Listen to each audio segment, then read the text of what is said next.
The first time I landed in United States, wherever I went, people were talking about stress management. I couldn't understand this, because in my understanding, we manage things which are precious to us, our family, our property, our business. Why would anybody want to manage stress? It took me some time to understand that a whole lot of people have concluded that stress is a part of their life. Stress is not a part of your life or work or anything. Stress is just your inability to manage your own body, your mind, your emotions and your life energies. You do not know how to keep your body, mind and emotions, you will be stressed. Stress means the inner dimensions of who you are is under friction. There is sufficient friction in the world. Every day if we have to walk through this world, there's a whole lot of challenges and friction. That is there. But once the friction happens within this machine, within this mechanism, if there is friction, then you become completely debilitating. It becomes completely debilitating, which is something most human beings are experiencing today. It's like you're trying to run your car without the oil in it. In 10 minutes, everything is stressful, everything makes ugly noises within.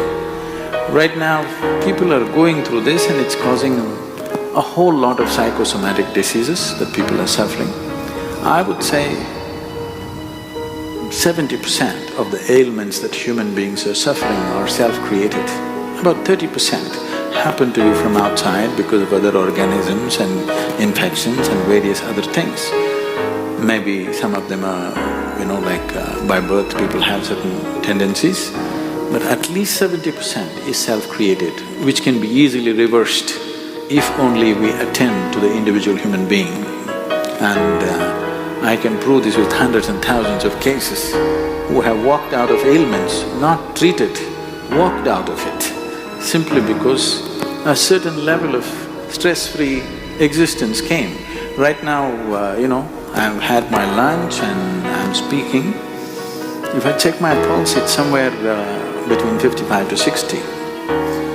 If I was an empty stomach and if I sit here quietly for 5 minutes, this will settle below 40. So there is no question of stress in this one. So when there is no stress, how much maintenance it needs will considerably go down. There is sufficient studies to show that human mechanism can be brought to a more easy way of functioning. It is not in a hyper state of functioning. Right now, anything they have to do, they have to pump themselves like this and do it. No, you can propel yourself very gently. You can propel yourself, when I say gently, not necessarily behind somebody, not necessarily at a lower level of performance. Human mechanism can be made to function different levels. If you're in a certain state of tranquility within yourself, right now I'm made like this, if I close my eyes, world just vanishes for me, it doesn't even exist for me. So, how you keep the system is important. Now we're talking about this being a World Peace Day. If peace has to happen, human being should know it within himself. Whatever we are seeing as human societies is just a manifestation of what's happening in individual minds. When individual minds are in such a turmoil, how do you bring peace to the world?